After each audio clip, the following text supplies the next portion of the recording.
Welcome to Truth is Freedom. I'm Dennis Cummins, the pastor of Experience Church, and today we're going through high altitude leadership. And it's basically my experience of being in Nepal over the last 16 years and being around some of the climbing community and seeing the parallels between leading and climbing. And today we're going to be talking about false summits. False summits. In other words, what do you do when you think you've arrived, but you've not? How do you handle disappointments when you are a leader? You know, a lot of gold medal winners in the Olympics struggle with false summits. They put so much time, so much energy, so much resource, the training, the focus, the sacrifice, the discipline. They work so hard. They get to the Olympics and they medal. Not just medal, but they win the gold medal. Now, after all the fanfare, after all the photo shoots, after all the endorsements, after everything calms down, and let's say they're done, they're not going back to the Olympics, they aged out or they've finished. This is where most of the gold medal winners fall into a deep depression, because what they thought it would do for them becomes a false summit. They made the gold medal their end goal. They made a point in time a level of significance rather than making their life a part of significance, of what are they going to do with that gold medal? What kind of life are they going to lead now? Philippians 3:13 and 14 says, forgetting what is behind and straining toward what is ahead, I press on toward the goal to win the prize for which God has called me heavenward in Christ Jesus. Now, we see straining, pressing. What is that? That means that leadership is not easy. If leadership is easy, you're probably not leading anyone. Okay? There's no tension in your leadership. If you think you're a leader, it's like people that call themselves pastors. I'm a pastor. Really? Where do you pastor? Well, I don't have a church. That's like being a shepherd without sheep. I can't walk around saying, I'm a shepherd. Well, really, how many sheep do you have? None. That means that you're saying that your life is good because you have no sheep. That means there's no tension, there's no drama, there's no challenges, there's no trauma, there's nobody hurting. So if you're going to deal in leadership, you're going to deal with problems, tension, pressing, and you're going to deal with a lot of disappointment along the way. I'll never forget the last time I was with my grandfather, Grandpa Davis. We were traveling. We'd just flown into Springfield, and we were driving back from Springfield to Golden City, Missouri. And it was just him and I in the car, and I didn't know it was going to be my last interaction with my grandfather before he passed away. And he was a pastor, a minister. And I said, Grandpa, I know God's called me into the ministry, and I was just so hungry, and my heart was burning for the Lord. And he looked at me and he called me son. And he said, son, just remember, in ministry, you'll never have so much joy. You'll never experience so much joy, but at the same time, you'll never experience more heartache. I will never, ever forget those words of wisdom that my grandfather gave me. He never pastored large churches, maybe 50, maybe 100. He pastored several country churches. But at his funeral, it was standing room only. The place wasn't big enough to hold the people that he had impacted. I'll never forget, because those words have carried me through many times of disappointment ministry. You know, let me ask you this. Have you ever felt that you were completely certain that you were almost there, that you arrived? And then you realize that you have a lot further to go than you ever thought. You were pushing hard, you sacrificed, you thought you could see the end, but when you got there, you discovered it wasn't the end at all. It was a false summit. That's what they call it in mountaineering. And it has broken more climbers psychologically than almost any other challenge on the mountain. Not because the peak wasn't real, but because they spent their energy celebrating the wrong thing. And leadership is full of false summits. You know, in mountaineering, if you've been climbing for hours and your body's aching, you're depleted, your lungs are burning, oxygen is low, you think you see it. Oh, it's the top, the ridge. It's the end. So suddenly you get this surge of energy, adrenaline pumps, endorphins are kicking in. And what sometimes happens is these climbers will begin to lay down essential parts of their gear because it's like, I don't need this anymore. I can see the summit. And when I turn around and come back down, I'll just pick it up again. And so they start celebrating. You're almost there. It's so exciting. And then you reach it and you realize it wasn't the summit at all. It was simply a ridge, and the summit is far, far away still. That's a false summit.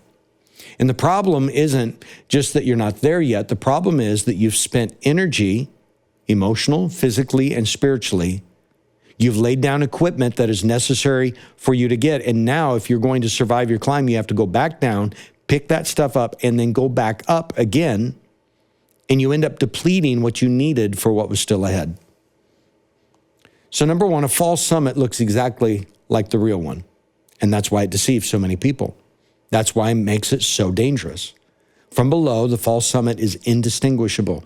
You can't tell it from the real thing. It's a mirage. It looks like the top. Every signal says in your bones, it's almost there.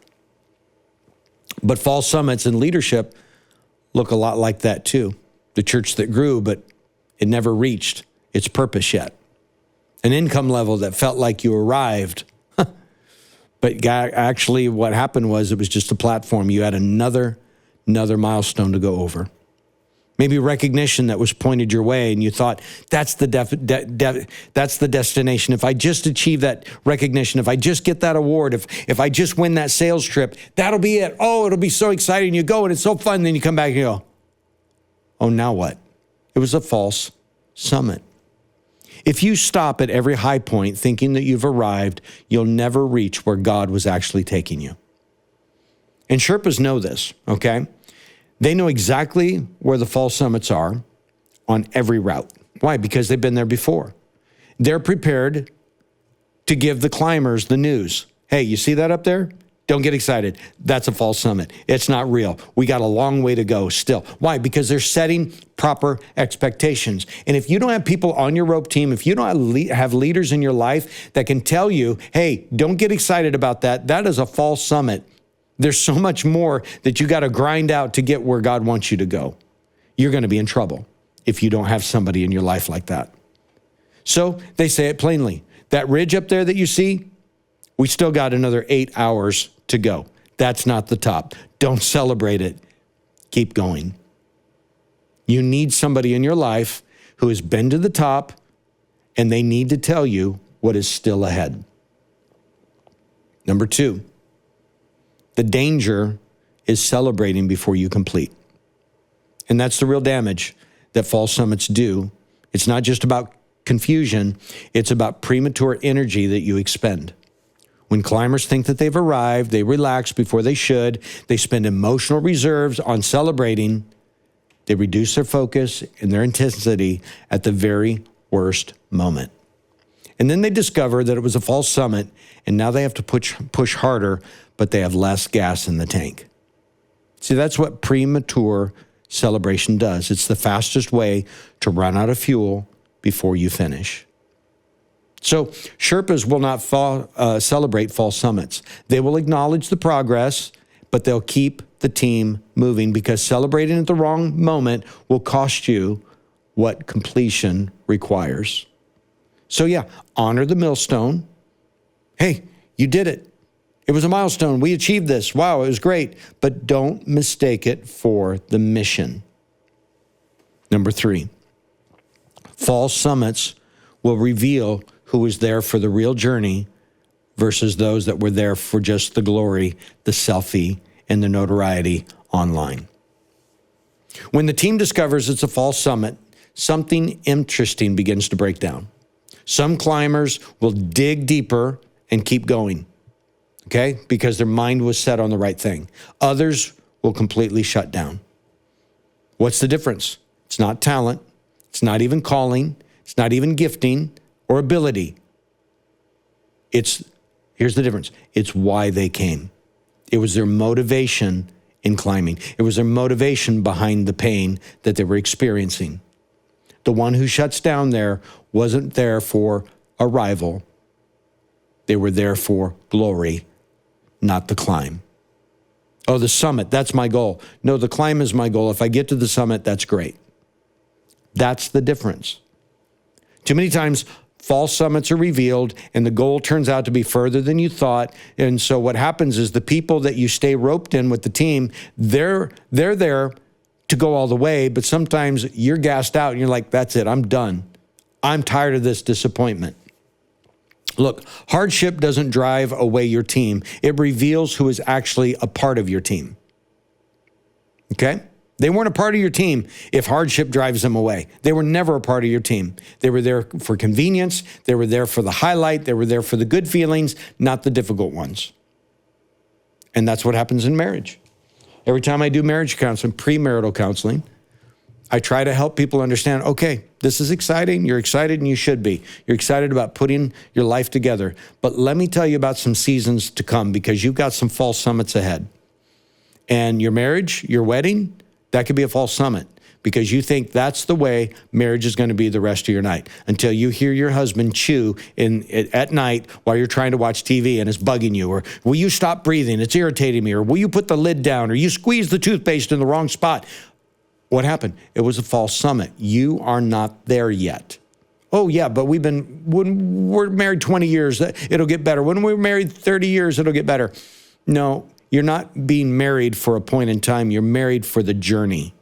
You're married for growing together, not arriving at a point where there's no more stress or no more problems or no more disagreements. The only time you're going to get to a place in your marriage that there's no more disagreements is you're dead and you're in heaven. Okay? That's how it works, okay? Number 4, how to navigate without being broken by a false summit. The climber who survives a false summit is the one who is mentally prepared for the possibility. Okay, so here's the expectation. If you're prepared for disappointment, when disappointment happens, you won't be so disappointed. I know it's profound, but that's the reality.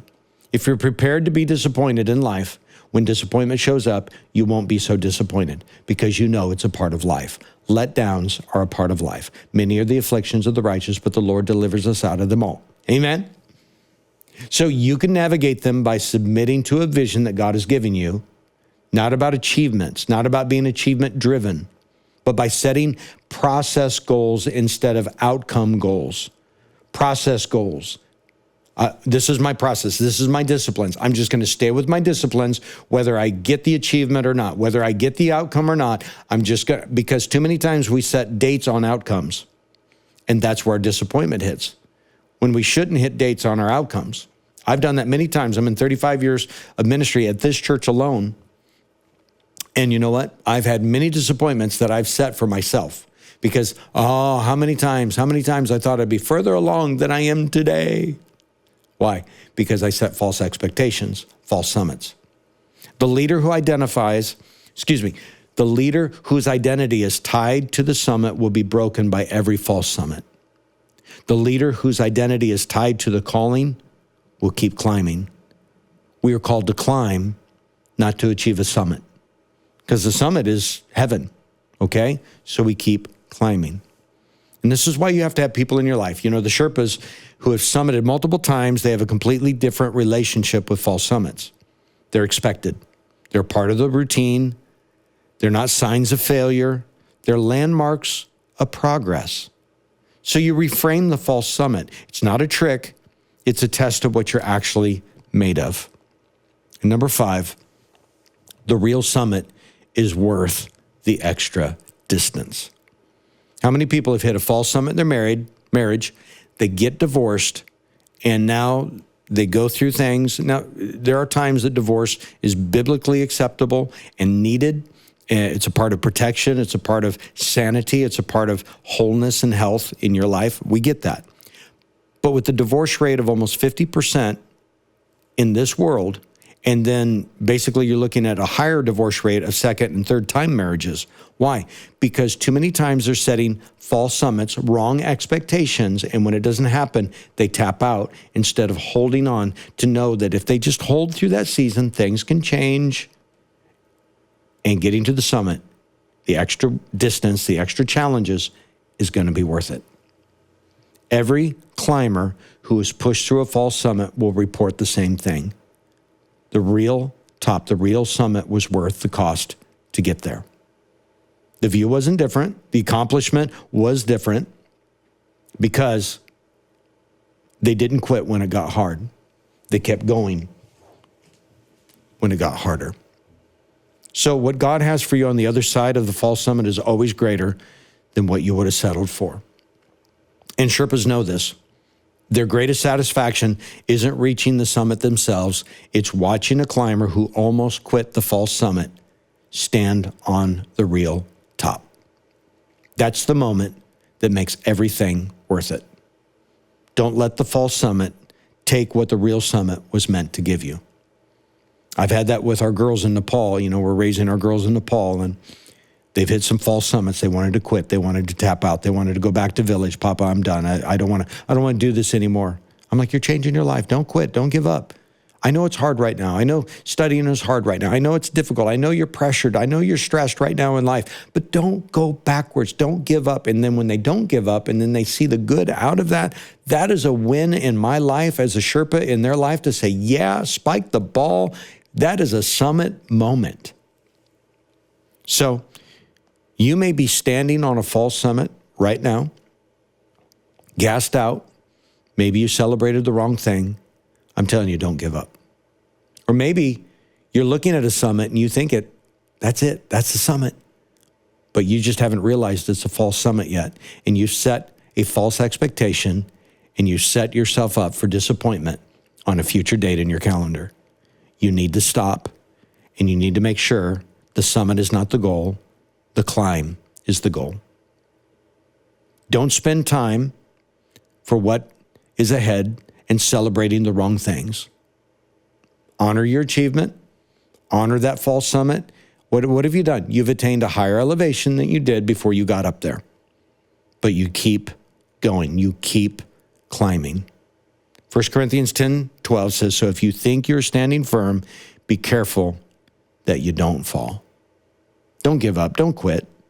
The real summit doesn't lie, and neither does God who called you to it. So keep going. Keep climbing. Don't give up.